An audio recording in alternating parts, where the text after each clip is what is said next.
அந்த கனவுக்கு பிறகு பெரியாழ்வாரின் மனம் தெளிந்தது. ஒரு தவசியின் அமைதியில், ஒரு பக்தனின் உறுதியுடன் மதுரை நகரம் நோக்கி தனது பயணத்தை தொடங்கினார்.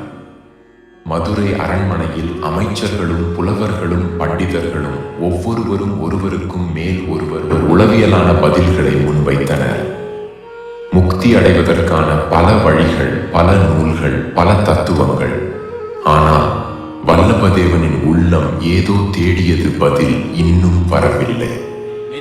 அப்போது பெரியாழ்வார் எழுந்து சிறந்த சிந்தனையோடு, சுத்தமான ஆன்மீக உணர்வோடு சொன்னார், முக்தி கிடைக்க வழி உண்டு. அது என் கண்ணன் திருவடிகளை சரணடைவது. என் கண்ணனின் அனுகிரகமே எல்லாம் அவன் நினைத்தால்தான் நாம் முக்தியை அடைய முடியும். அப்போது திடீரென சபையின் மேலிருந்து பொற்கிழி அருந்து பெரியாழ்வாரின் அருகில் விழுந்தது. கண்ணன் அருள் சாட்சியாக அந்த பொற்கிழி விழுந்தது. பெரியாழ்வார் சொன்னது உண்மை. அது தெய்வீகமாக ஏற்றுக்கொள்ளப்பட்டது. அரசவையின் அனைத்து மக்களின் மனமும் ஆச்சரியத்தில், ஆனந்தத்தில் மூழ்கிய நேரம் வல்லபதேவன் பெரியாழ்வாரின் அருகில் வந்தார். முன் வந்து தாழ்ந்து வணங்கினார்.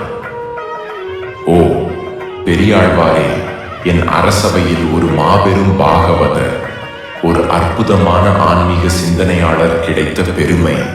இன்று எனக்கு நீங்கள் குரு. என் வழியை எனக்கு தெரியப்படுத்தியவர். கோதை பிறந்த ஊர், கோவிந்தன் வாழும் ஊர்.